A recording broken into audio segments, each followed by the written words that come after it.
everybody. It's time for another episode of ATOWN Rundown. We're going to crack open these Miller Lights.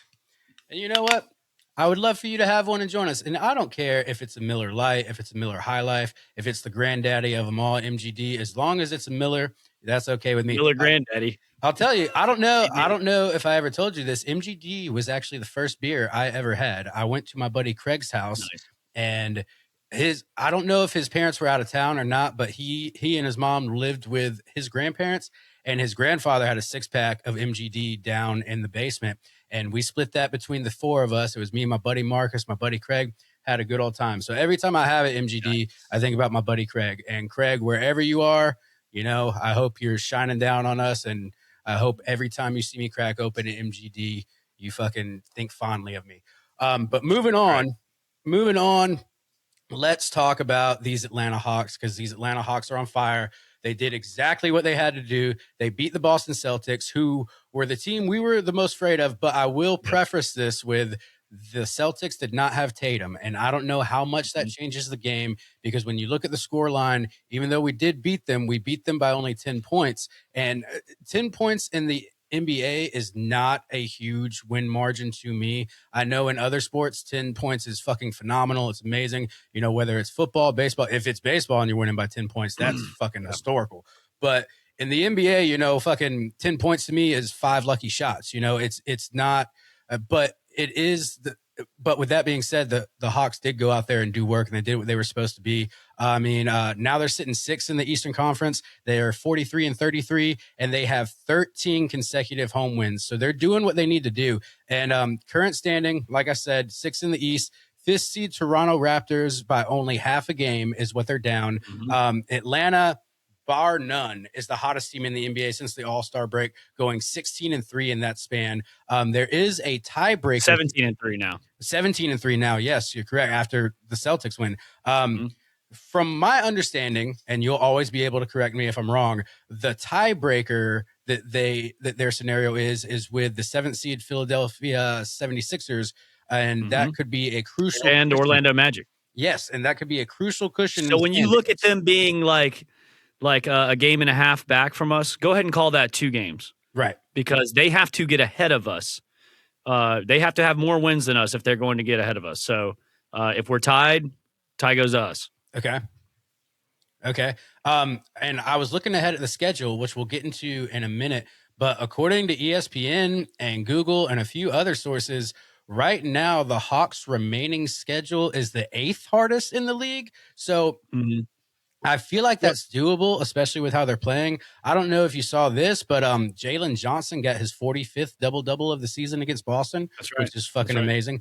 He's got a stat line right now that only him and Nikola Jokic have this season. Well, dude, is with the amount of I call them near triple doubles, the way that he's averaging over 20 points. I think he's got 10 rebounds and 8 assists. That's nasty. 22.9 points per game, 10.2 rebounds, and 8.1 assists. He's almost averaging a triple double, which is fucking insane. Even Alexander Walker is averaging 20 points a game and 3.1 3 points made. So no, he's gotten that together, and a huge part of what's made the Hawks good this season is the acquisition of Nickeil Alexander-Walker. So when we got him from Minnesota, last year, he averaged 9 points. Well, he's averaging 20 now. Yeah. So an 11-point difference is huge. And to me, he is the front runner for most improved player of the year, and also Eastern Conference player of the month. And to me, this past month, he's been unbelievable. You've got to contribute that to head coaching and Quinn Snyder and everybody else, right? I think he fits better in this system. I think Minnesota doesn't know what the fuck they're doing with some of their players sometimes. They've made a lot of questionable moves over the last couple of years of guys that they get rid of. I mean, Nickeil playing with Anthony Edwards, you'd think wow, it probably very easy, but he comes over here and fitting into Quinn's system. He's doing a lot better. I think Trey's injury and him going down so early in the season and kind of moving Nickeil into a bigger role early on in the season has a lot to do with this. Yeah. So kind of circumstantial, but he got the opportunity. He's made the most of it. But he not only is he playing great offense, and the 3-point percentage this month has been insane. Yeah.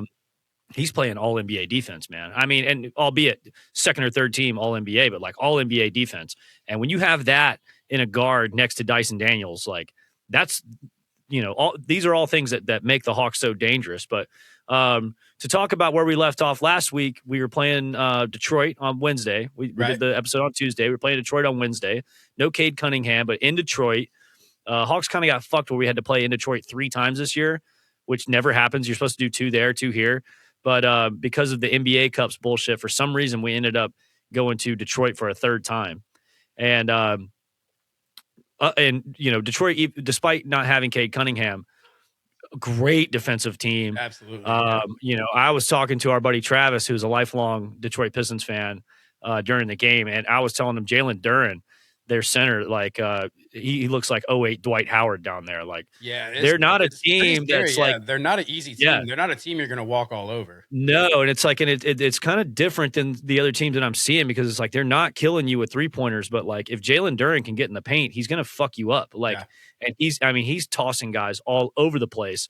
I do think the officiating that night was a little weird.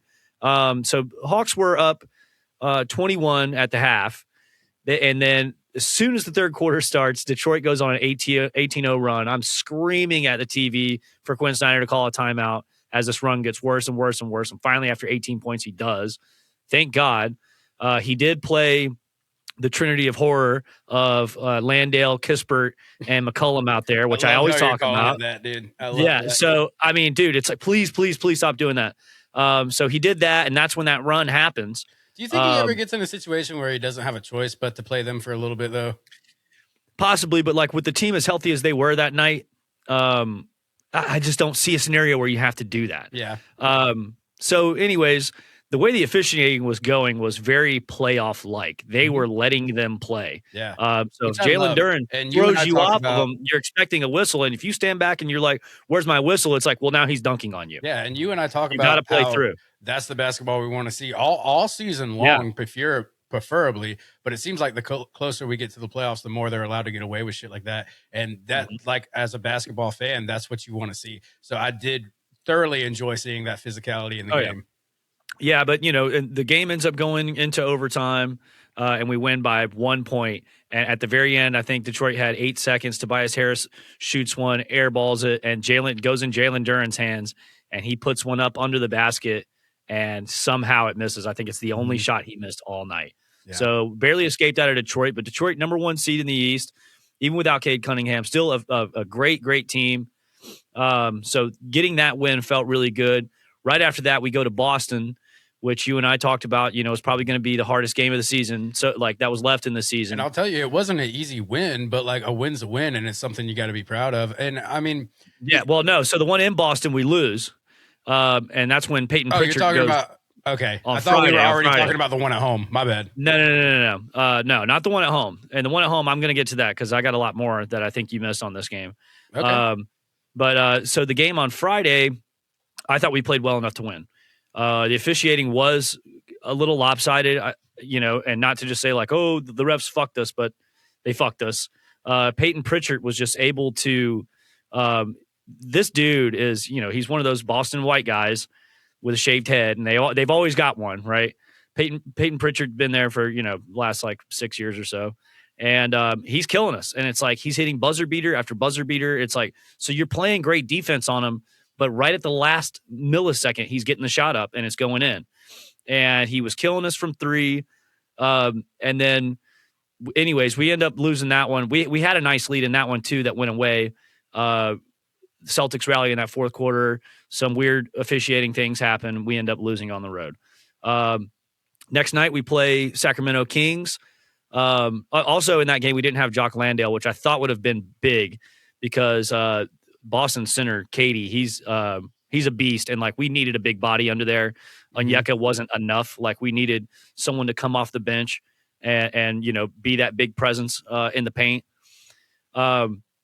We go and we play Sacramento Kings, and that one it felt like they were playing with their food a little bit. It's like And that one I think was without Dyson Daniels. They were letting him rest that night, and it's like, come on, guys, you should be running away with this. I feel like that's the only reason we weren't running away with it, because I saw the game and I expected us to win by a lot more than we did. Yeah. But at the same time, you're in a situation where you're in a scenario where you don't have to win by that much. Like, all you got to do is just finish this game and be over with it, because regardless, I feel like that's a game that we're going to win no matter what.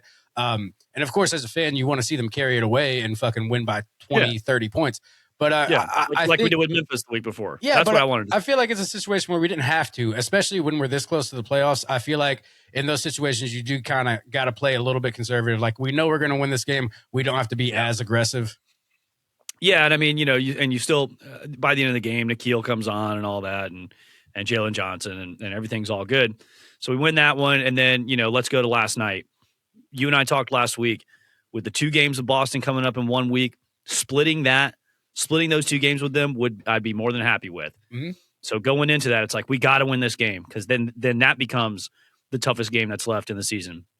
And first quarter, Hawks were doing really well as far as like getting Boston to turn the ball over. Boston plays very slow. They actually have the slowest pace of play in all of the NBA. So they're not really looking to go out on fast breaks on you. They want to set up their offense. They want to move the ball around. They want to use Jaylen Brown on you to kind of penetrate. They want to use Peyton Pritchard to kind of to penetrate you when he comes off the bench. And the way that the first quarter, I think we were beating them by, like 1 or maybe 3. I think it was like 30-27 or something like that. Mm-hmm. And then second quarter, things kind of changed. They brought out Peyton Pritchard, and I can immediately tell that we weren't playing him the same way that we were when we were in Boston. Like, all of a sudden, they're pushing him off the line. They're not letting him play around the 3-point line. You got to come down into the paint with us, and he was having to pass the ball out constantly. I thought Onyeka was great in this game, playing great defense. Another huge factor in this game, this kind of gave me hope about the playoffs, because Quinn Snyder did not play Corey Kispert at all. Mm-hmm. And instead, he played Zachary Risachet for 12 minutes, who ended up giving you 9 points, 3 of 4 on shooting. He was 3 of 3 shooting threes, and played great defense for us. So the bench unit last night, when they had, I think and they did a smaller rotation. I think they did like 9 or 10 guys, and the 10th guy being Gabe Vincent, who didn't play that much. But so your main your main unit was 9 guys. So there was a moment where it's like Dyson Daniels, Risachet, and Kuminga out there. And it's like, okay, you got 3 big guys, 3 big wings basically out there. And there was 0 drop off from the defense that your starting lineup was giving you. Right. So Boston just really didn't have that. The weakest guy on, I think I saw a stat from Brad Rowland where it was, out of all the 9 guys that I just brought up, or that played the most meaningful minutes, there's only one guy who's a negative defender, and it's CJ McCollum. But he's still an adult. So It's like, he's still big and he knows where he needs to be. Yeah. So it's not like when Corey Kispert's out there, you have someone to attack. CJ McCollum's out there, yeah, you can go attack him. But, I mean, like, he's not a massive liability on defense like Corey Kispert is. Or like, in years past, how Trae Young was. You just attack Trae Young, and then all of a sudden you have to have someone like Dyson Daniels come in and help him. Well, when you have this Hawks lineup out there, and let's say without CJ McCollum, all of a sudden, man, like, you replace CJ McCollum with like let's say Nikhil. Right. So you got like Nikhil, Kuminga, Okongwu, and Jalen, and Dyson. It's like, I kind of feel like you don't have anyone to attack. But I kind of feel like that's something you might prefer, because what do you mean? The lineup you just mentioned, I feel like that's something like, it's sounding like you as a fan would kind of prefer to see that out there. If you need defense, yeah. Yeah. If you need defense, hell yeah. I feel like that's how we should line up rolling into the playoffs. And that's what I think that Quinn was doing. He was like, all right, let's treat this like a playoff game. Let's shorten the rotation. We don't need Corey Kispert coming out. We don't need Keaton Wallace coming out. We don't need, I mean, like, even Mo Gay, he's a positive defender in all of this, and he's part of that 9-man rotation. So by shortening, you were singing his praises last week. Exactly. So the fact is Boston had nowhere to go that was easy. Mm-hmm. There was no easy points, and I think when you start stringing together all of these defensive stops, over and over and over again, like in a row, it hurts the other team's confidence. They're like, oh, there isn't like an easy game plan for us to go for. We have to keep trying new shit. You know what I'm saying? Mm-hmm. So it's like it's hard for them to go on a big run on you. Yeah, we won the game by 10 points, but it was bigger than that. Like we were up by over 20 at one point in the third, and then in the fourth, I think we were up by like 18. And it was really in those last couple minutes, Jaylen Brown was just like, the Celtics got to the point where it's like if they were going to have any hope in this game, they were going to have to just chuck up threes. Right. Well, they started making them, and they were making them fast, and that's how the league kind of got to 10. And then we kind of fell into this trap where we were going to shoot up threes too to try and cancel them out, which made me scream at the TV. It's like, if you're putting up threes and you're missing them, you're giving them a chance to come back. Whereas if they're chucking up threes out of desperation and we're just coming down there and getting fouled and getting layups, that's you know what I mean? Exactly. It's like they can't beat us. That's what I was going to say. That's a situation where you just fucking pull the foul, fucking play some good fucking ball movement, get the layup, get the easy shot. Work the clock. Like, it's a situation that I always talk about. As much as I talk about it in football, I translate it to basketball. Even though you have a shot clock in basketball, if you've got the ball, that means they don't. So fucking try your best to score with the ball. Down to 3.5 minutes. Yeah, you get down to 3.5 minutes and you're up by 16. Don't fuck around. Exactly. Don't chuck up shots and let them get the ball after that to where they can go score in 2 seconds, because they can. They can take 4 seconds off the clock and shoot a three, and then you come back down. If you're trying to just answer that off of just moving fast and you miss it, it's like, Speaking great. of which, now they're going to get another three in 5 seconds. Now that he's gone, I guess this is something we can really touch on, because what you just said right there, how you were screaming at the TV, how many times would we be in this situation with Trae Young and he would just chuck up three after three after three and miss them and rim shot them and airball them and sometimes lose us the fucking game playing that way? Sure, but sometimes win the game. Sometimes win the game, but sometimes lose the game. It's such a frustration. I definitely had a lot of moments where he would chuck one up around half court. But brother, it's such an I'm like, yes. It's such an unnecessary frustration to have, especially in that. Like, just fucking go play basketball. Just fucking pass the ball around, move the ball around, run a screen, get a layup, get an easy shot. Like you don't shoot a 3-point if you don't have to. Like, if you don't have to, unless you're getting like 70% for the night, why fucking do a 3-point right now? Just get the ball to the fucking hole. Get it. That's what I would say. Get in there and get fouled. Get in there and get fouled. You put them over the limit, all of a sudden they can't even play defense on you because you're at the free throw line every time. There you go. They lose that sometimes, and they're like, no, I'm feeling hot. The old Dominique Wilkins. Do you think it becomes a stat padding thing, or do you think that's really part of the strategy? Like, oh fuck, well, if sometimes it can be. It's a little bit of both, because it's like, okay, if I get 3 is always better than 2, but it's like, I feel like once your team misses 2 threes in a row, cut that shit out. Just go play ball. Yeah. Well, and I think eventually Quinn Snyder, called a timeout after it was like Boston's third 3 in a row where we had gone empty on 3 or 4 trips in a row, where I think he just called a timeout. He's like, guys, settle down. Yeah, calm the fuck down. There's this much time in the left. There's this much time left in the game. We need to use that time. We need to use that time so that they can't. Right. Their whole thing is they're going to score fast, and Jaylen Brown all of a sudden has turned it on. And Jaylen Brown's efficiency last night was way below what it was when he came in here and whooped our ass back in January. And it's because of what I was saying about how, like, there is no easy spot to go to with the rotation that we were running last night. And I'm hoping for the rest of the season, you don't really play Corey Kispert.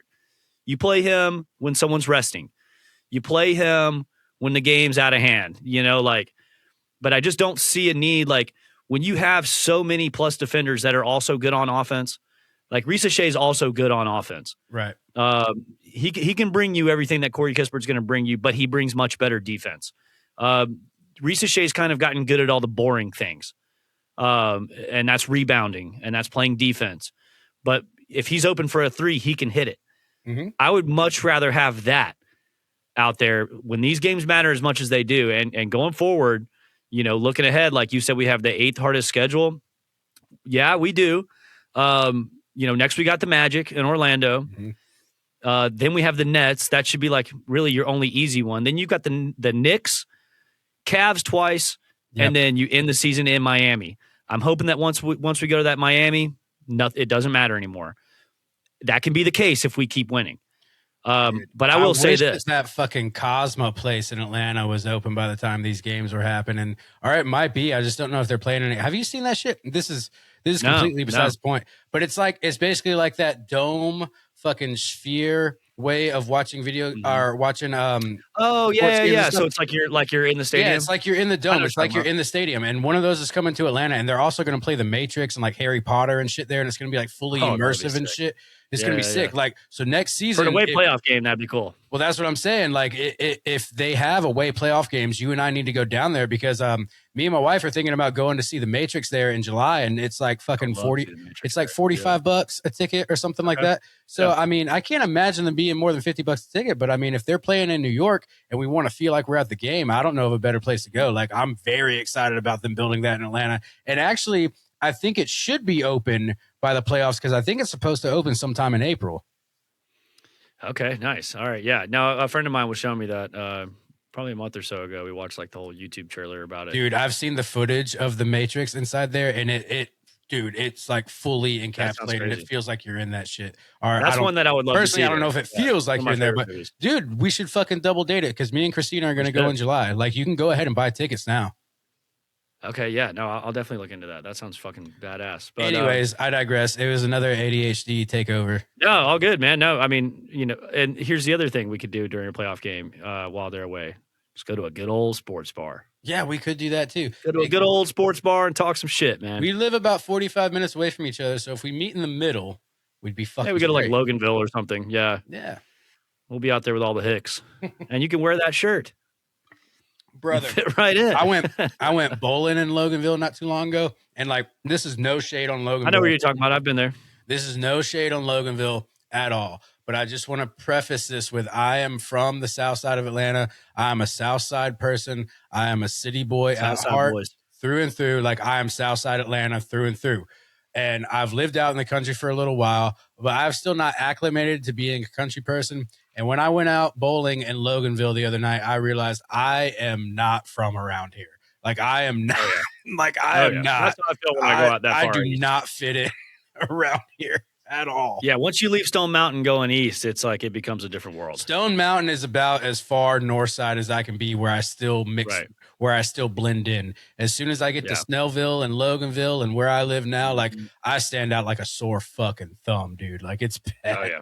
But I don't give a fuck.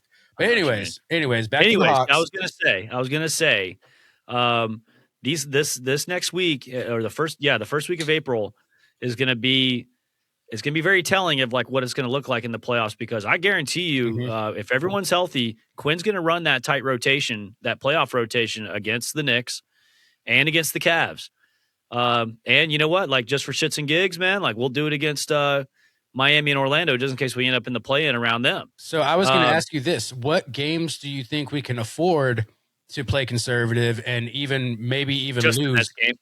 Just that game? The Nets game and then possibly that last Miami game. It just depends on how things go over the next week. Like if they completely collapse over this last week, like that would suck. But the way they're sitting in the standings right now, you're bringing up, Google says that it's like the 8th toughest schedule. Well, these models also say that the Hawks have a 70% chance to avoid the play-in.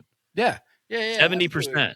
And I'm on board with you on that, especially when it comes to the Miami game, because you're always in a situation where, like, if you've already clinched, if you already like where your spot is, if everybody's healthy, there's no need to go ruin it in the last regular season game. We see it happen in football all the time. A lot of times, good teams, they just go out there and they completely, like, you'll see them lose 30-0 in the last game of the season, but they still go on to fucking make a march to the Super Bowl, and hopefully that's a situation the Hawks can be in where, like, when it comes to the Miami game, we don't have to worry about winning or losing. We already know what we're doing next, How funny would this be? Let me give you a scenario.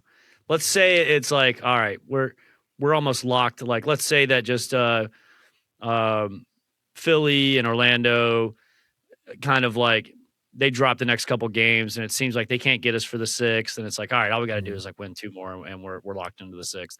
We go and we play New York and we go, wouldn't it be funny if we just like played like shit and tanked that one? Oof. And then they're going into the series going, oh, this will be easy. Oh, we're going to fuck Atlanta up. and then we really turn it on when we get up but there. the thing is, when you give me that I don't want to do that, but I'm just saying, when like, you I give can me totally that see New scenario, that's the Yorkers just scenario fucking that I like. totally Because, dude, arrogant about that's that. the thing is, that's a Greg Maddux right there. That's a Greg Maddux Greg play Maddux right there. That's right. That's exactly what we were talking about a couple weeks ago about the Greg Maddux thing. I mean, dude, if you can Greg Maddux the Knicks like that, bro, go for it. But the thing is, I think it'd be funny as hell. The thing is, you better not lose to the Magic, and you better not lose to the fucking Heat. Right. No, I know. And like those we have to win. And we've beaten the Magic 3 times this year. But the Magic are kind of playing for their lives right now. Mm-hmm. Absolutely. So playing them next in Orlando, like, and Orlando's kind of played us very physical and kind of cheap shots and shit like that, like so far this season. So be ready for that. We definitely can't come out there and play around with them. Mm-hmm. The Nets, they're trying to lose. That being said, don't embarrass yourselves. Go out there and take care of business. Yeah, absolutely. The 2 games against the Cavs, I think, are interesting because that potentially is a playoff team. Because I was saying 2 weeks ago that Toronto kind of has the easiest schedule left, but like they actually have some tough games here at the end where we could sneak in and take that 5th spot. I don't know which one I'd rather. I think I don't know. Like I got it backwards last week when I was talking about playoff matchups. As far as the bigs go, the Cavaliers are probably the better matchup for us because Jared Allen's not that intimidating. I know Evan Mobley won Defensive Player of the Year last year, but it was really only because they didn't want to give it to Dyson Daniels. I can't hear the name Jared Allen without thinking of one of the most ferocious linebackers of all time. Yes, different Jared Allen. I can't. It Jared me up. Allen. It with fucks the T, me up Jared every time I hear it. Yeah, no, I know. Yeah, so but Jared Allen's the power forward with the big afro. Yeah. And he's a good player and good guy. Seems like as far as like all the interviews I've seen him do, like seems like he's got a good attitude and everything. Well, okay, so the Raptors are playing the Pistons right now and they're losing. Okay, that's good for us. So like we could wake up in the 5th seed tomorrow. I'm going to take a little look at their schedule coming up, and they've got. Let's see. I hate doing this on the podcast, but like, hold on, let me look at my phone. You're good, dude. You know, this is what we got. So they're playing the Pistons right now, and they're down by 9 in the 3rd. And then they've got the Kings suck, Grizzlies suck, but then they got the Celtics, Heat twice. Heat are playing for their lives. Then the Knicks, and then they end with the Nets. So it's like they do have some tough games on there. But I will say this, man, like, and I've heard a lot of people talking about the Knicks this past week, like especially like as the Hawks are finally making it into the national conversation. Right. They've kind of forced their way into it. There's no more of this conversation of, oh, they're only beating bad teams. It's like, well, we almost got Boston twice, but we got them once, and we got Detroit in Detroit, and we've also beaten the Magic. There's something that Mike Conti posted the other day that I think shed a little bit more light onto this thing where everyone's talking about how, you know, we didn't play any good teams or anything, and he says Hawks went 13-2 in March, which includes wins over postseason bound teams Detroit, Boston, Philadelphia, Orlando, Portland, and Golden State. So it's like, I don't want to hear this shit that we're just beating teams that are tanking. Yeah. A lot of those teams are fighting for their lives, whether that's in the play-in or they're already in the playoffs. Detroit kind of trying to keep dominance. I was wondering how Boston was going to treat us because it's like Boston doesn't really need to get the number 1 seed. I think they're cool with being the number 2 seed. Mm-hmm. You know, like just kind of like, what seed do you want? What about Cleveland? Like, who do they? I guess Cleveland is kind of hanging on for in the 4 seed because they want home court. But you know, who do the Knicks want to play? Do you think they want to play us? Do you think they want to play Toronto? Well, okay, so I think it goes back to what I said last week. I think Knicks players probably don't want to play us, but I think Knicks fans do. I think Knicks fans want to play us. That's what I'm saying. I think Knicks fans are in the same boat I'm in. Like, I want to see this shit happen. I want to see the rivalry. I want to see the Knicks. Talk. Like, I want the Knicks just because I love the heated rivalry. Like, would they rather play Toronto? Probably. And they could probably beat Toronto, to be completely honest. But I don't think the players want to play against in all honesty, dude, I don't think anybody wants to play against the Hawks right now. They don't. They don't. The I don't Haw- even think the Celtics want to play us. No, the Hawks are a team you cannot miss. You can't be sick. You can't be under the weather. You can't be hungover. You Yep. can't be confused. You can't have to question any Can't be play. going to Like, Magic City. and no, and it's like you were saying We last call week. up Jeezy and Boozy and Gucci Man, like all those guys. Dude, take them out. Whoever comes into Atlanta, take them out. But show them a good time. It goes back to what you were saying is we have a full court of players that can play every position. So you don't know where to fit in. You don't know who to guard. You don't know where it's going. Like every player on our team. And there's no one easy to attack. No. And every player on our team can play every position because they've been forced to, because they've had to. But look at how far it's gotten them. So I feel like as an opposing team, the Hawks have to be the most confusing team to play against. And I don't think anybody is like excited to play them. Does that mean I think they're unstoppable and I think they're going to win the NBA championship? I would love for that to happen. But I'm not calling championship. I'm not calling that, sure. but I'm just saying, like, I don't think anybody is like excited to play the Hawks. I think if a team, like if anybody in the playoffs is like, oh, the Hawks got eliminated, I think it's gonna be like, oh, thank God, you know? Right. Yeah, and haters, they're waiting on us to lose to somebody because I mean, once we lost to Boston on Friday, it was like all I'm seeing on Twitter. I don't see us getting swept by anybody. I don't see a sweep happening at all. No. I feel like if we played against Oklahoma City, which we can't, or if we played against the Spurs, which we can't. But in the East, man, like the East, I feel like there's a path for us. There's a path for us. Dude, I'll tell you, dude, the West is so dominant that like if we were to get to the finals this year, I'd just be like, oh well, this is a prayer right here. Whoever gets to the finals from the East, like you better hope that the West has worn each other down enough to where you've got a chance. Yeah, the West is fucking insane. You got to play OKC or you got to play the Spurs. Good luck. Good luck. I mean, I think I'd rather play the Spurs, but right. But I think the Hawks are a tough out at the very least in the East. Nobody wants to play against us. I think that is like we can hold our head on. They're not going to go gently, so we can hang our hat on that. No. You just want to stay out of the play-in, man. Like I don't want to see Boston in the first round, but like these last two games against Boston, and I know like Brown didn't play one, and then Tatum didn't play one, and they'll both be playing in the playoffs. That's for sure. Yeah. But Dyson Daniels can put you in jail. But this is what also, I mean, and Nikhil can put you in jail. But this is also the tenacity and the fierceness your team needs to become alluring to other, superstar players. Be like, man, I bet if the Hawks had me, we could fucking win a championship. Like this is what turns your team into an unstoppable force. So I want to see him go deep. I want to see him go to the Eastern Conference Finals at least. I do.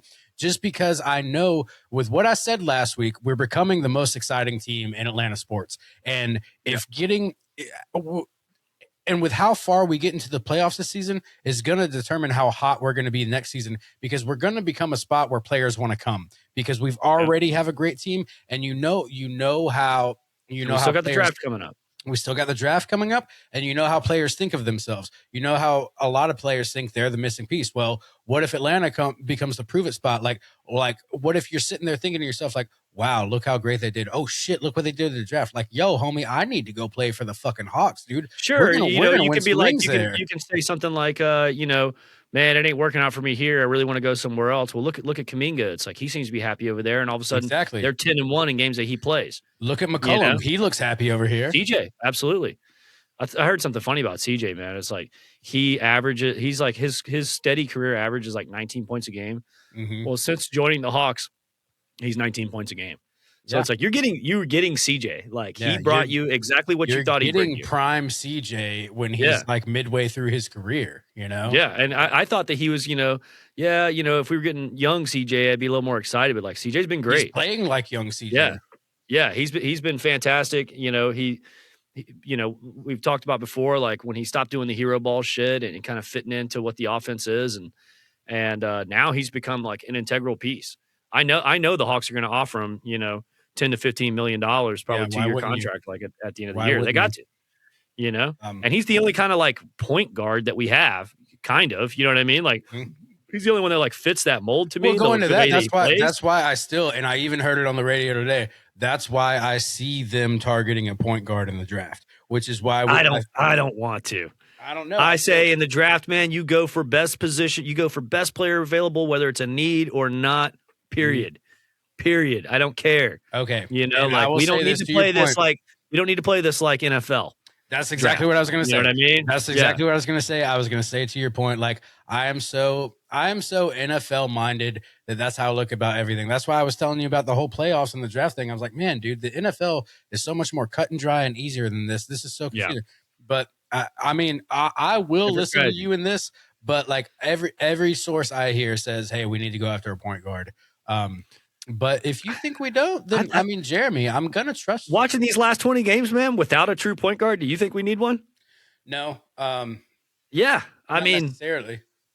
everybody's just big. And like you got guys that can run point for you, whether that's Jalen or Dyson or CJ or Nikhil. Like, I'm good. Yeah. I'm totally good.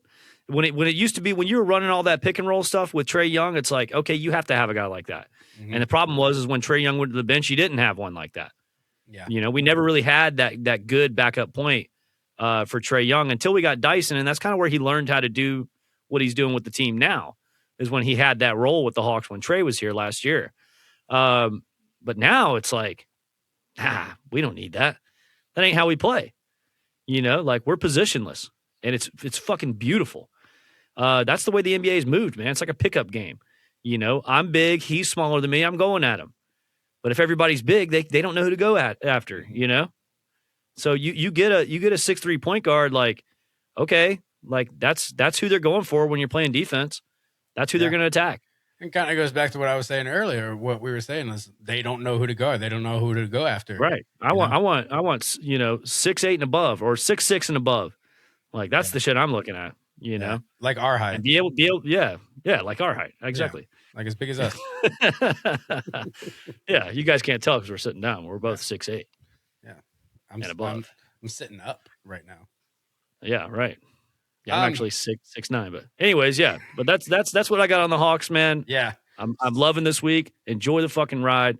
You know, next week we're gonna be talking real playoff matchup. So before we get out of here, let's talk about the Atlanta Braves, who we all know I've been excited about baseball season all year long. Ever since this podcast started, I've been talking about how hot I am on the Braves. Boys of summer are officially here. We have opened the season 3-1. We fell one game to the Kansas City Royals. We ended up beating Oakland, or not Oakland, sorry. Not Oakland. Vegas, or the Athletics. Nope. Should we They're just call just them the Athletics? They're just the Athletics. They are a man they're a Athletics. man without a country, dude. A team without a city. They're just the Athletics. So they are the Athletics. They play in Sacramento. Anywhere you look them up, they are still listed as the Oakland Athletics. So that's why it's also so hard to not call them the Oakland Athletics, especially since for 36 years of my life they've been the Oakland Athletics. But once again, I digress. So I've got to relearn the Athletics. But we did beat the Athletics last night. Not going to beat them tonight. Jose Suarez is it's kind of conflicting. It's kind of conflicting because if you look at Jose Suarez in 2025, he had a 2-0 record. He had a 1.8 ERA. He had 16 strikeouts. And in 2 games with a 1.8 and 16 strikeouts, that's real good. But then we get you to start today. Not good, Jeremy. Not good. Not good. So in 3 innings, he had 3 walks, 5 hits, and 4 earned runs. So not too hot, not good at all. And this is a starting pitcher. This is a situation you're in with a starting pitcher. And I understand he's here because we're barring all these injuries, and I get it. I understand what the situation is. Personally, I think there could have been somebody better out there. But if you're a manager and you're looking at what he did last year in 2 games, you're thinking, okay, let's take a gamble on this guy. I completely understand that. And then we do have an outlook on Spencer Strider. Spencer Strider is supposed to only be out for 15 days. Thank God. I don't want to rush him back. Yeah. I mean, I know that it's an oblique strain, so there's no muscles torn. There's no like real legitimate surgery needed injury there. It's just a strain, which means when he rotates, it fucking hurts. But he's resting. He should be fine. But this Jose Suarez, the outing he had today, just not good. And when you look forward, the Braves have to play 13 games in a row. So that means unless we're 5 deep now. Yeah. This We're is the 5 fourth into that? game. This is Okay. the fourth game. This is the fourth game. Or is it the fifth No, game? no, this is the 5th game. This is the Yeah. fifth game. Okay. So, So we're working into that. but when you look ahead, that means that these bats and this offense has to be hotter than hell, or you Mhm. have to rely on a bullpen that's fucking completely depleted. And then you run the risk of injuring your offense, injuring your position players, overworking them. And when you look ahead in the season, like how long can this circus continue to where we have good outings? Chris Sale looked amazing the other day, but I'll tell you, I feel like they left Chris Sale in the game much longer than I would have liked, because it gets to the point when we're in like the 6th or 7th inning, we're winning in a shutout fashion, and he's at like 80 something pitches. Go ahead and fucking pull him. He's the healthiest pull him, starter yeah. pitcher you got right now, and he's the best starting pitcher you got right now. Go tell him to sit his ass down and bring in some fucking relief. I don't understand what they're doing there. But it gets kind of scary, because in this 13 game span, how many times is he going to have to play? How many times is Bryce Elder going to have to play? How hot is our offense going to have to get to keep? Because if you look at it, worst case scenario, if it goes in this divide, especially with the Suarez start, like 13 straight games to start your season, you could potentially end up as the best team in the NL East or the worst team in the NL East. And with our bullpen, like, our offense has to play as the best team in the NL East. They don't have a choice otherwise. And that's a very scary situation to be in. I agree, man. This is what we talked about is you knew what your 1 and 2 were going to be as everyone was going down. You knew it was going to be Chris Sale and Reynaldo Lopez, who I trust both. Yeah. And both looked good this weekend. But also, not to cut you off, let's talk about that fucking walk-off grand slam that Dominic Smith had. Holy shit. Yes. Holy shit. That was nice. Bottom Because of the Reynaldo ninth. Lopez, he gave up 2 runs, but like the offense wasn't there Yeah. the whole game. And that's one of those things, man. Like, you can't plan that. It's a storybook ending. Like, bases are loaded. You're coming up there. You're trying to just get a fucking RBI. You're trying to just end the game. There's no way you're going to go out there and be like, I know I'm going to hit a grand slam. It's just storybook. It's beautiful. It's baseball at its peak. That is what you love to see as a baseball fan. As a Braves fan, you eat it up. That was a gorgeous way. Yeah. Gorgeous way to end the game. And you and I were talking before this podcast started. That's the first time the Braves have had a walk-off grand slam since we had Brooks Conrad in, I think, 2010. So it's been a good little period of time. I remember I was laying on the couch and I was excited about the Braves. I think that was Bobby Cox's final season. Mm-hmm. And I remember like we were getting our ass whooped that game against the Reds. And I had fallen asleep on the couch, and it's like during that 9th inning, it's like I'm kind of waking up, looking at it, I'm like, oh, okay, yeah, all right, they got a couple, all right, yeah, no, they're doing something, but nothing's gonna happen. And then finally, like bases loaded, and Brooks Conrad up there and just smacked it. That was a amazing game. That's the greatest sound on earth when you hear it crack. Like you've been to plenty of Braves games, and when you hear that crack, you're like, oh, that's it. It's out. It's out. It's fucking out. It's either going foul or it's a home run, but that motherfucker is out of here. You know what annoys me? Like, as we're talking about like the sound of like the ball hitting the bat, there's like some of those ESPN like Sunday night baseball games where they have like a really hot mic at the plate where it's like every like little foul tip is so loud, like, and it kind of ruins like when you get that sound. Because it makes you jump. You're like, oh. Yeah, but it's like then you realize like in the first inning you're like, oh, okay, every little tip is gonna be like that. But I was gonna say, well, with Dominic Smith, like that was crazy because that was his debut. Mm-hmm. His mother just passed like a week ago. Yes, I know. And so you got to know that's like a huge moment for him. So shout out to him. Amazing way to end that game where it's like it looks like we're gonna lose the whole game. I was at the bar when it happened. And we looked over and it's like, all right, bottom of the ninth. Oh, okay. They got bases loaded. Like, and it's a tie game now. And when we saw that, it was like, we were like, whoa, nobody called a walk-off grand slam tonight, Yeah. Amazing moment. Amazing. But also another good player, Drake Baldwin. He's been showing his ass. He's Love Drake Baldwin. Really clutch. Dude, Drake Baldwin probably going to prove himself to be, he's probably going to prove himself to be the best catcher in baseball this year. Rookie of the year last year. Yeah. Absolutely. And he's already off to a nice start. So we were very lucky to get him, like straight up. Yeah, especially because you got rid of William Contreras a couple years before, in lieu of getting Sean Murphy. Then William Contreras, looks like like we fucked up big time by getting rid of him, Wild Bill. Mm-hmm. Not to be confused with his brother Wilson Contreras, very famous World Series winning Chicago Yep. Cub. Yep. Um, Hey, Shout out to Randy. the fam. Yep. Shout out to the fam. But now you got Drake Baldwin, and it's like I didn't see that happening with Drake Baldwin. Honestly, I didn't even know him as a prospect just because Yeah. I'd kind of fallen off baseball for a couple of years. But he looks like he's going to be a staple of what we have. He's going to be here with Ronald and Riley and Matt Absolutely. Olson. Like he's going to be he's a huge piece. And when Sean Murphy comes back and like we can kind of rotate them in and out of catching Oh, and dude, playing I DH, feel like it's that's gonna when be he's great. going to shine. I feel like when you can Yeah. have him as a pure DH and kind of let Murphy do his thing, and then Yeah. work him in when And he keep needs to. Murphy Yeah. loose, Keep because Murphy he's going to loose, have his dude. moments. Yeah. Absolutely.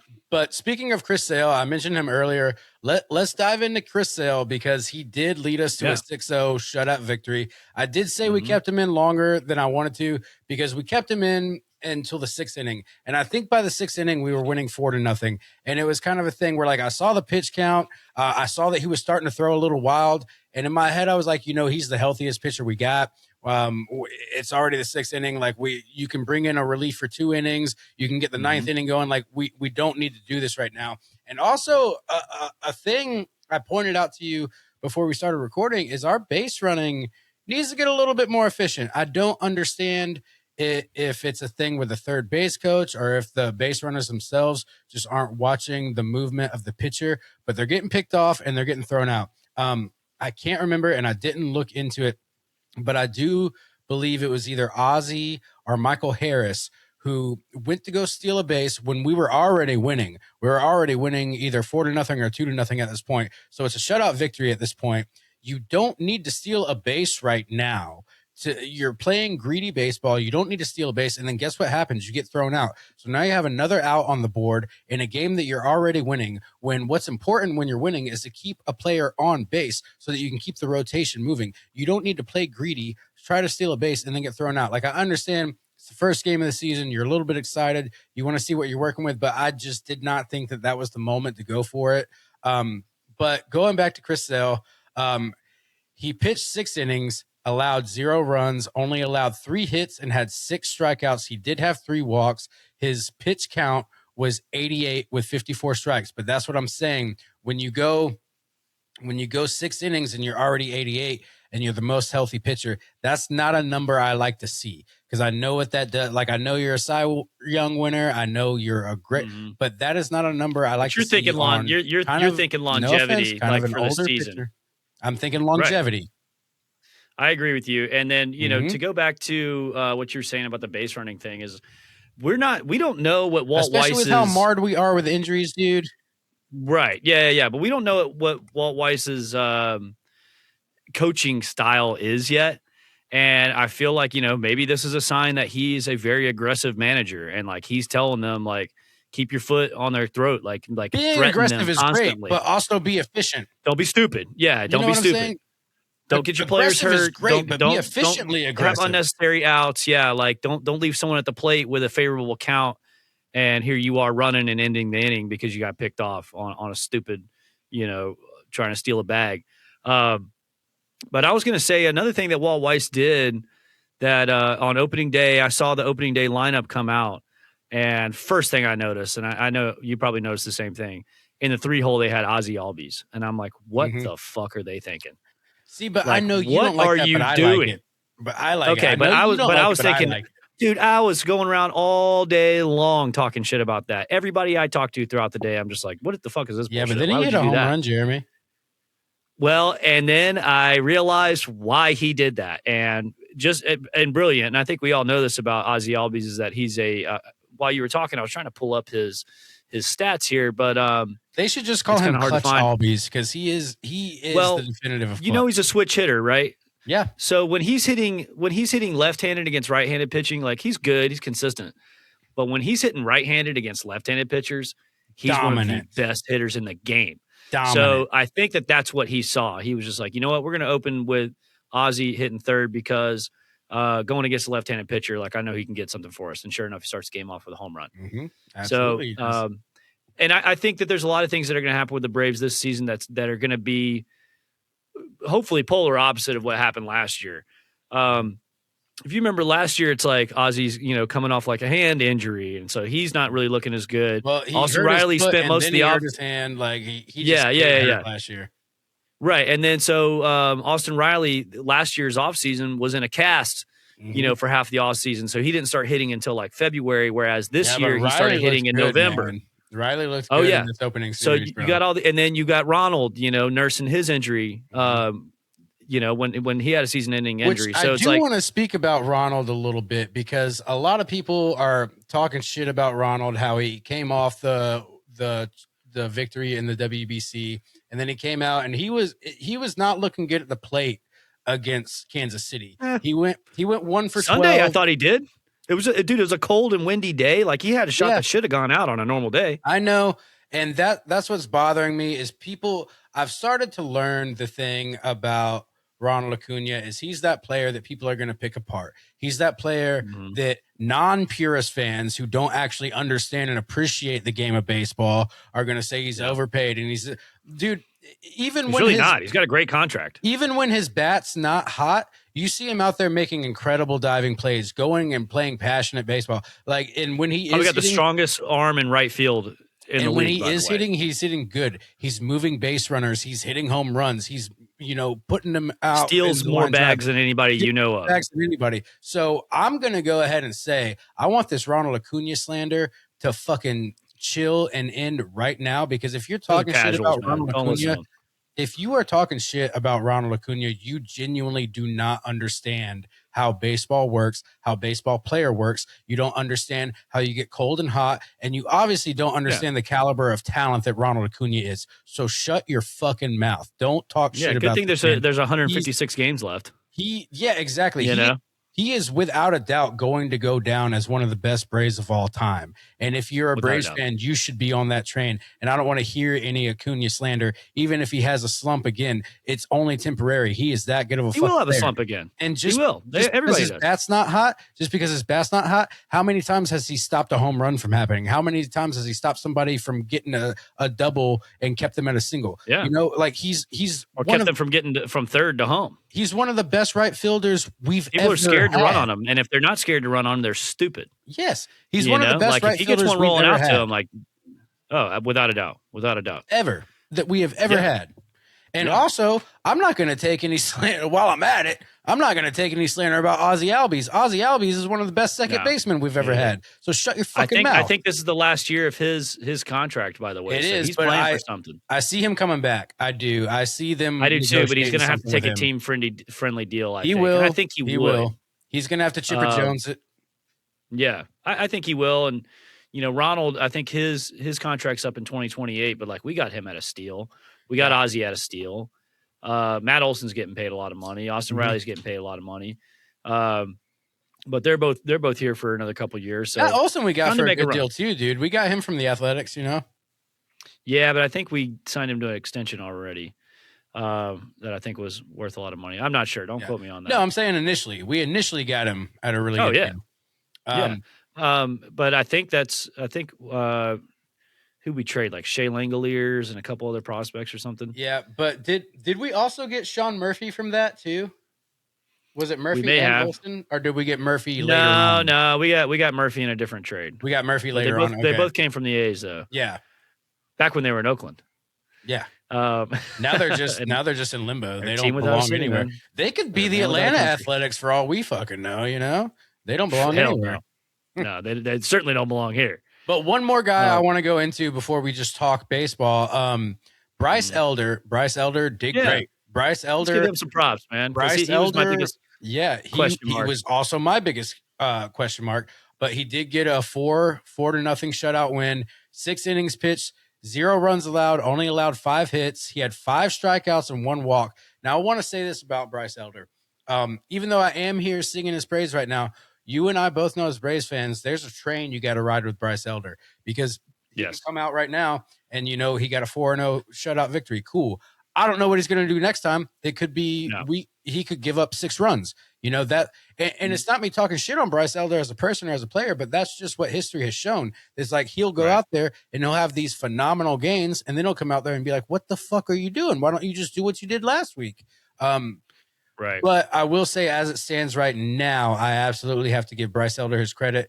Thank you for proving me wrong. I was very nervous about you, and hopefully I do not have to continue to be nervous about you, because there's so many more people in the bullpen I need to be nervous about, and I don't want you to be another one of them. Yeah, definitely. And let's talk about this rotation a little bit, because it's about to flip back over tomorrow and Chris Sale's going to come out. But it's, Yeah. you got Chris Sale, Reynaldo Lopez. I thought Grant Holmes looked pretty good on Sunday. Again, it was kind of a cold, windy day. Things didn't really work out for us. But they also, we used 2 pitchers that day. They brought out DDA Fuentes, and they had him out there for 4 innings. And I think he gave up 2 hits, 1 run. Over 4 innings, like, okay, that's good. And then they sent him back down to the minors. After that, you got Bryce Elder and then Jose Suarez, who, replace Jose Suarez with someone else. In a month, you have DDA Fuentes there, I think. Yeah. I think DDA is probably my top choice for taking that spot for now. Well, not even in a month. And what we heard today was, okay, they optioned him back to Gwinnett so that they can start stretching him out as a starter. So he's probably going to have 2 or 3 starts in Gwinnett, and then I bet you he's going to come back up. Dude, you want to go to one? Eventually, you're going to get Schwellenbach back. I would love to go to one. You want to go to a Stripers game? Yeah. Hell yeah. My sister-in-law lives at the stadium. Dude, Stripers tickets got a probably only like $35. Probably less than that. Yeah. Well, dude, what we do is like we go to my sister-in-law. She lives in the apartment, like apartment complex. Yeah. That's literally in the stadium. Yeah. And we go down and like we can sit down on their property and drink our own beers and watch the game. We've done it before. I mean, dude, Coolray Field ain't nothing but like 35 minutes from me, bro. Great. Yeah, it's about the same for me. And like I said, we got a pregame spot.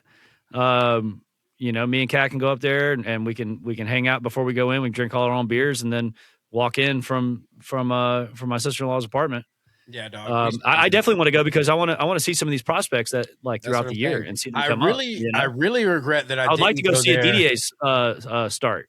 Yeah, I really regret that I didn't go there back in the times when Acuna and Albies were rehabbing, and you could have seen them for like $25 fucking in a Stripers. Well, I remember before they were even rehabbing, when they were just still coming up through the system, they had an Acuna like superhero bobblehead night, and my father-in-law went and he got me one.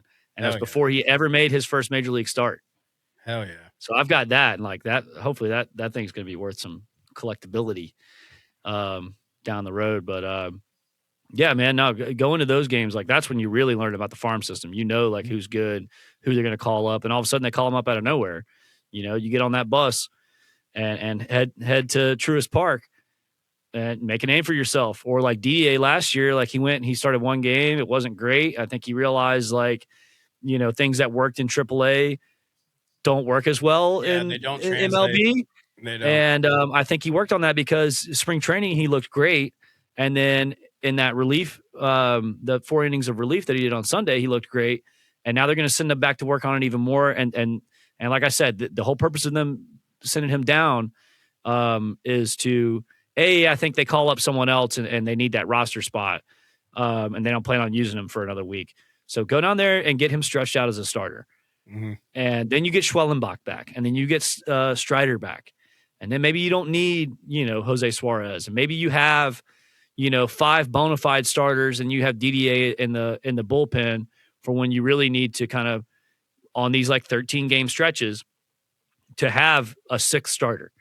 Right. You know what I mean? Mm-hmm. Or have a long relief guy if somebody gets injured. So when you can trust to like, okay, we lose Chris Sale in the 3rd inning. We need someone to get us to the 6th.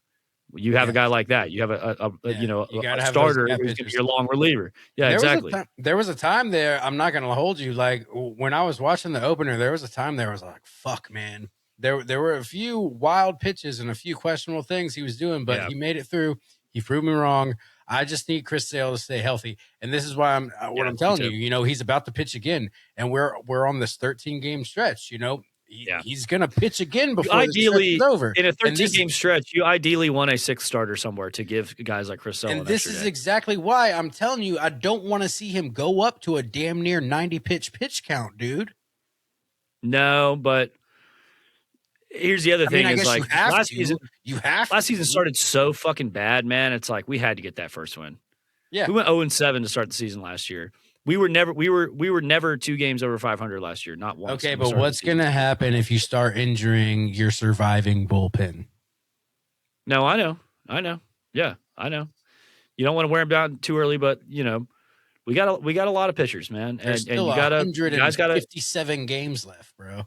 I know, but we have guys that have not pitched yet that are ready to get back. Mm-hmm. And like I said, if you can get someone like Fuentes in, and you start to get Strider back and Schwellenbach back, you can kind of extend this rotation a little bit and give guys like Chris Sale an extra day of rest.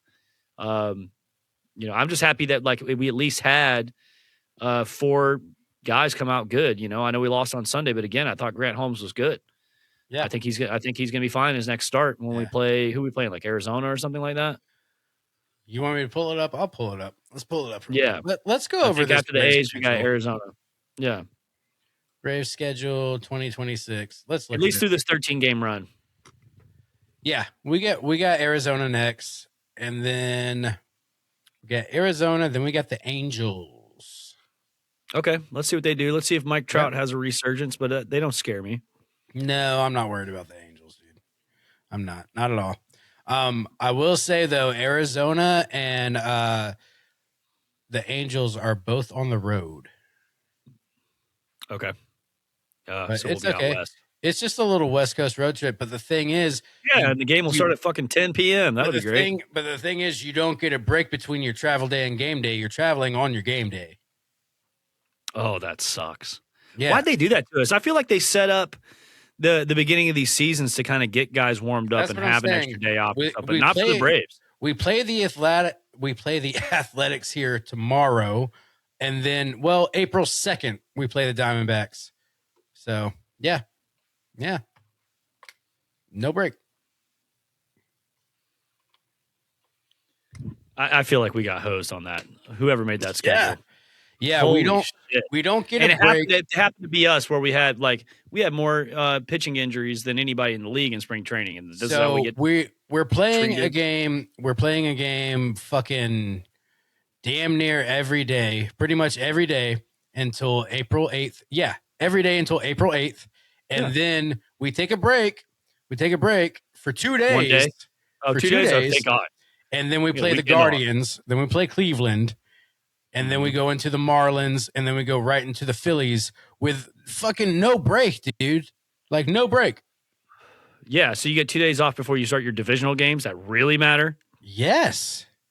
So, like, you gotta survive this shit. So once you start playing Cleveland on the 10th, you don't have another day off until the 15th.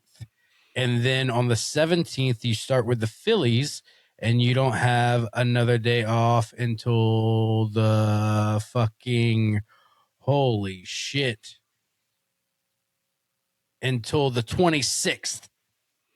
Okay, this is brutal. Yeah. That's a month straight with what, 3 days off? That's what I'm saying, dude. Our bullpen is going to explode. Bro, yeah, that's scary. Well, we'll see, man. Like, look, and hopefully throughout the season, we don't have to go through all of it right now, but like hopefully like it evens out to where it's like the Braves are going to get more rest than other people, especially as like the season goes on. Every team's going to get injured. Every team's going to get wore out. And maybe we'll have that rest advantage later on. But like just the situation that we're in, like with our pitching and the injuries is not great, But when we start to get those guys back, like, and assuming they come back the way they're supposed to, and I'm looking at Spencer Strider, what's he going to look like? What is he really going to look like? Like with spring training because of this oblique? I believe it. I would totally believe it if that's the case. But I need him to come back and be Spencer Strider, man. Like be that number 2 guy behind. I wish I had the stats pulled up about how he was doing in spring training, because I don't think he was doing necessarily bad in spring training before he got injured. So I'm hoping. Yeah, we'll look into it, but I don't think he was doing great. We all heard about the fastball being down. Yeah, and my thing is like I'm kind of under the assumption and under the belief, if like old reliable, if your fastball is starting to go down, make something else. Hey, maybe that's the Gwinnett game we go to. Spencer Strider rehab. Yeah, when he starts rehabbing. But I'm saying, like, if your fastball starts to go down and that's been your thing, make something else your thing, because now they know Spencer Strider throws 102. They don't know that Spencer Strider will throw a 73, 12-6 fucking, curveball, Yeah. Right. No, I mean, that'd be great if he like was in Gwinnett and he's like, all right, I got to figure out some more weapons, Mm-hmm. and I heard Jeff Francoeur talking about this shit about he talked to a surgeon who did Tommy John on 2 12-year-olds, and it's because they're just running these kids into the ground and like throwing that hard. It's like Yeah. we need to get back to that Greg Maddux style of pitching. Like you want to be pitching until you're 36 years old. Arguably the Not greatest. till you're 23, not till you're 25. Arguably the greatest pitcher of our lifetime. I'm not saying of all time. Oh yeah. But in the past almost 40 years, arguably We saw the some best good ones pitcher. though. Pedro Martinez was out there. We saw some amazing ones. We saw Randy Johnson. Randy Johnson, the big unit. Roger Clemens, asterisk, but he was great. But yeah, Greg Maddux, my favorite pitcher of all time. Yeah. It's hard. It's hard, but the Holy Trinity, Glavine, Smoltz, and Maddux, dude. Yep. So I kind of think I'm at the point where that's all I got to say for this week. Yeah, me too, man. We don't really have a lot to say Atlanta sports. We don't have much NFL to talk about. There's not a lot going on with the Falcons. One thing to look forward to next week. They're going to unveil new uniforms later this week. We'll be talking about them next week. Did you see them? They got leaked. That's not true. Well, we don't know if that's the leak. Now they did leak the last time too, and it ended up being true. But that's only one uniform. But I mean, if that's the one, I think it's fine. It looks just like the 49ers jersey, like identical. Without the gold and shit on it. Yeah, you're right. Yeah. But we'll talk about them. We'll talk about them next week when we know what they are. We'll get to see all variations of it. It sounds like there's going to be a red, a white, and a black. I'm glad we're getting a red back. Yeah, right now with the NFL, the only thing I really had to talk about is like the whole AJ Brown thing and the whole Max Crosby thing. Like, they tried to trade Max Crosby and then he couldn't pass the physical. And now, from my understanding, as shitty as the speed have to be Max Crosby.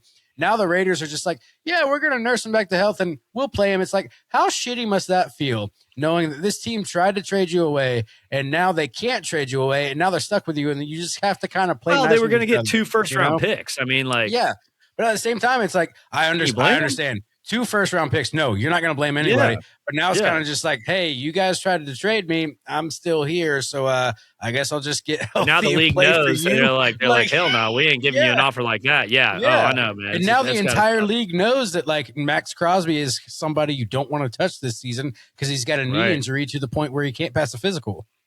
Right. Yeah. Now he's got to play on a team where it's like he already said bye to everybody. And I'm not saying that he's unwanted in the Raiders because the Raiders were just trying to build a system that's not going great right now. And obviously it's like, hey man, Max, like rebuild. You could be off to better things, man.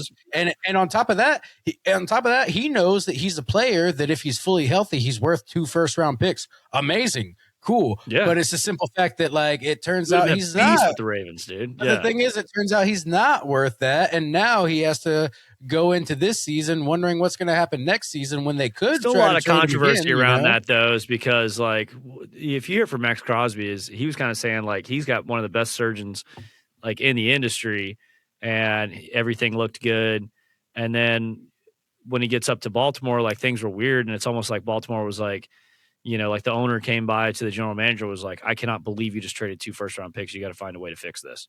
Yeah. A little conspiracy theory, but like, that's just though. Well, that's what Max Crosby said. Like he didn't say that in those words, but he said it was very weird. Like when he got off the plane, like normally the general manager's there to meet you. And it's like, they didn't even send a private plane for him. Yeah. And then like he was there for like 5 hours doing physical shit before he even saw the general manager in person.